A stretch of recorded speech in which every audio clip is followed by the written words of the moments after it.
내게 허락하신 시련을 통해 나의 믿음 더욱 강하게 자라나고 험한 산과 골짜기 지나는 동안 주께 더 가까이 나를 이끄시네. 내가 겪는 시험이 어렵고 힘겨워도 내 주님보다 크지 않네. 내 앞에 바다가 갈라지지 않으면 주가 나로 바다 위 걷게 하리. 나는 믿네. 주의 능력으로 내 삶 새롭게 되리. 나는 믿네. 주의 능력으로 담대히 나가리라. 주와 함께 싸워 승리하리라. 날마다 믿음으로 나 살아가리. 나는 믿네. 주의 능력으로 내 삶 새롭게 되리. 나는 믿네. 주의 능력으로 담대히 나가리라. 주와 함께 싸워 승리하리라. 날마다 믿음으로 나 살아가리.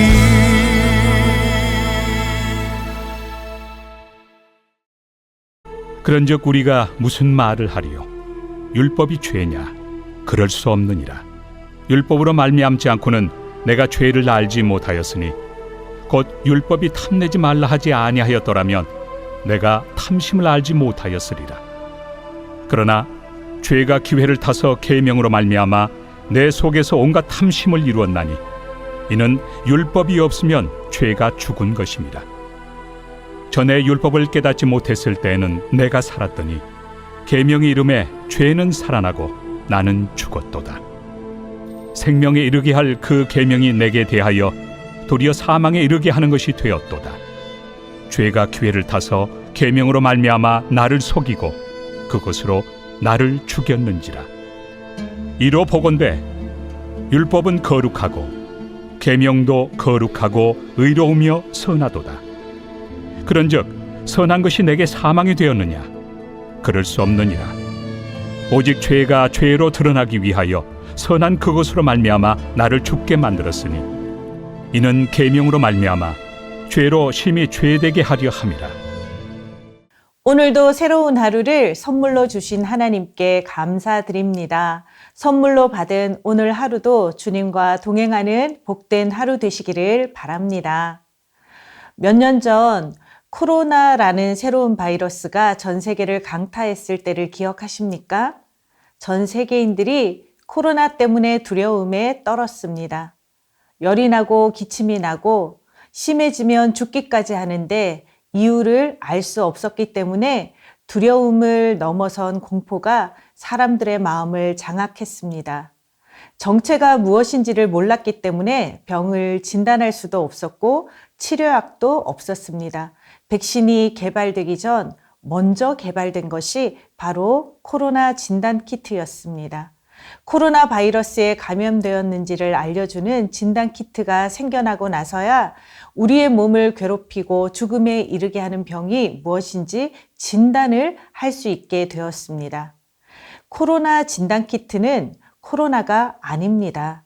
그러나 코로나라는 질병을 진단하고 코로나가 병의 원인이라는 것을 밝혀주듯이 율법의 역할이 바로 죄의 진단 키트와 같은 것입니다.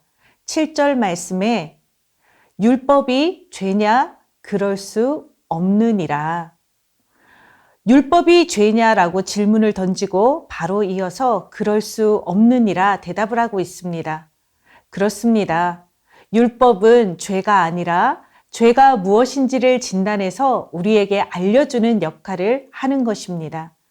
7절 하반절 말씀을 보면 율법으로 말미암지 않고는 내가 죄를 알지 못하였으니 곧 율법이 탐내지 말라 하지 아니하였더라면 내가 탐심을 알지 못하였으리라. 십계명 내 이웃의 집을 탐내지 말라는 계명을 통해서 우리는 이웃집의 물건을 탐내는 것이 죄였구나 이렇게 깨닫게 된다는 것입니다. 율법을 통해서 죄의 지식을 얻게 된 것입니다. 그런데 율법을 통해서 죄의 지식을 얻게 되는 것에는 문제점이 있습니다. 죄에 대한 지식을 가지고 있다는 것 자체가 죄를 멀리하게 하지는 못하는 것입니다. 우리는 열심히 율법을 가르치고 또 율법을 배우고 율법에 대한 지식이 많아지면 죄를 멀리하고 죄를 짓지 않게 될 것이라고 기대합니다. 하지만 율법에 부작용이 있습니다. 오히려 율법에 대한 지식이 죄에게 이용당하여 우리 속에 죄를 이루게 되는 것입니다. 8절 말씀입니다. 그러나 죄가 기회를 타서 계명으로 말미암아 내 속에서 온갖 탐심을 이루었나니 이는 율법이 없으면 죄가 죽은 것임이라. 에덴 동산에서 죄는 선악과를 먹지 말라는 명령을 기회로 삼아서 하와의 마음에 탐심을 부추겼습니다. 먹지 말라고 하신 것을 먹고 싶어하는 탐심이 바로 실제로 죄가 되는 불순종의 마음을 일으킨 것입니다. 우리가 기대하는 것은 하와의 마음속에 죄의 유혹과 충동이 일어나 탐심이 가득해질 때 율법이 마음속에서 작동해서 이것이 죄구나 하고 깨닫게 하고 죄를 멈추게 할 것이라고 기대하는데 오히려 율법은 그 반대의 역할을 하게 되고 만 것입니다. 율법은 그렇게 죄에게 이용당해서 죄를 더욱더 이루게 합니다. 9절 말씀입니다. 전에 율법을 깨닫지 못했을 때에는 내가 살았더니 계명이 이름에 죄는 살아나고 나는 죽었도다. 우리 안에 잠복해 있는 죄가 죄인 줄 모르고 살다가 어느 날 율법을 깨닫게 될 때가 있습니다. 이게 하나님이 하지 말라고 하신 것이구나. 이 율법을 깨달을 때 드디어 우리 속에 잠잠하게 숨어 있던 죄가 활동하기 시작하는 것입니다. 죄는 본질적으로 하나님과 하나님의 법에 불순종하는 것이기에 우리가 율법과 계명을 인식하는 순간 죄는 그것을 어기도록 우리를 부추기고 마는 것입니다. 죄는 결국 율법을 이용해 우리가 하나님을 반역하도록 만들어버립니다. 아담과 하와도 선악과를 먹지 말라는 계명을 지키면 생명에 이를 수 있었는데 오히려 율법의 지식을 가지고 있으면서도 계명을 어겨서 하나님을 반역하고 사망에 이르고 말았습니다. 10절 말씀입니다. 생명에 이르게 할 그 계명이 내게 대하여 도리어 사망에 이르게 하는 것이 되었도다. 하나님이 우리에게 계명을 주신 것은 순종하여 생명에 이르게 하시기 위해서였습니다. 그런데 죄는 그 계명을 이용하여 기회를 틈타 오히려 우리를 속이고 그 계명으로 우리를 죽게 만들었습니다. 11절 말씀입니다. 죄가 기회를 타서 계명으로 말미암아 나를 속이고 그것으로 나를 죽였는지라. 결과적으로 율법이 우리에게 와서 하는 일이 무엇입니까? 우리 안에 잠복되어 있는 죄의 정체를 드러내고 우리 안에 있는 죄를 부추겨 그 죄를 지은 우리를 정죄하게 만들 뿐인 것입니다. 그렇다면 여기서 질문이 한 가지 생깁니다. 죄가 율법을 이용해서 죄를 짓게 만든다면 율법은 악한 것입니까? 바울은 오히려 율법은 거룩하고 선하다고 기록하고 있습니다. 12절 말씀입니다. 이로 보건대 율법은 거룩하고 계명도 거룩하고 의로우며 선하도다. 하나님이 우리에게 주신 율법은 거룩하고 계명도 거룩한 것입니다. 죄가 율법을 악용한 것뿐이지 율법은 우리에게 죄를 진단하게 만들고 생명의 길을 알려주는 선한 것입니다. 율법 자체는 하나님의 선하신 성품과 뜻을 반영한 것이기 때문에 거룩하고 의롭고 선한 것입니다. 여기에서 사도 바울은 한 가지 질문을 더 던지고 있습니다. 13절 말씀입니다.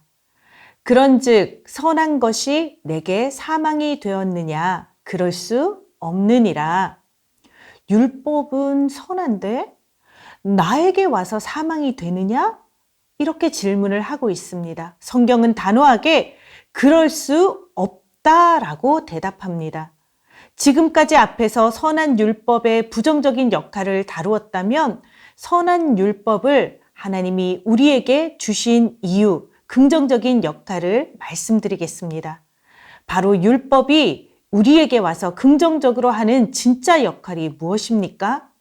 그것은 바로 인간을 사망으로 이끄는 죄가 죄로 드러나게 하고 죄로 심히 죄되게 하는 것입니다. 13절 하반절 말씀입니다.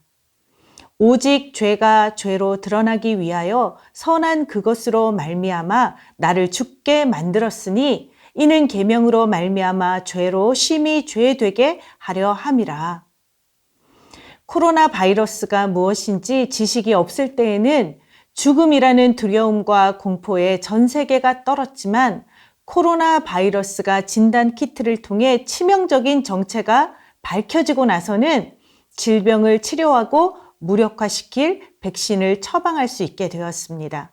이와 같이 우리는 율법을 통해서 죄라는 질병의 본질과 정체를 분명히 진단할 수 있게 되었습니다.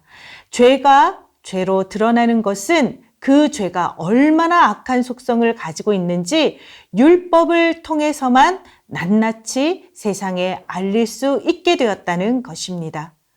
왜 인간들이 악을 행하고 서로 싸우고 전쟁하고 자연을 파괴하고 욕심을 부리고 속이고 거짓을 행하며 살아가는가? 성경은 그 주범이 바로 죄라고 진단하고 있습니다. 죄가 인간으로 죄를 짓고 영원한 사망으로 가게 하는 주범이며 인간 스스로는 해결할 수 없는 불치병이라는 것을 율법이 알려주고 있습니다.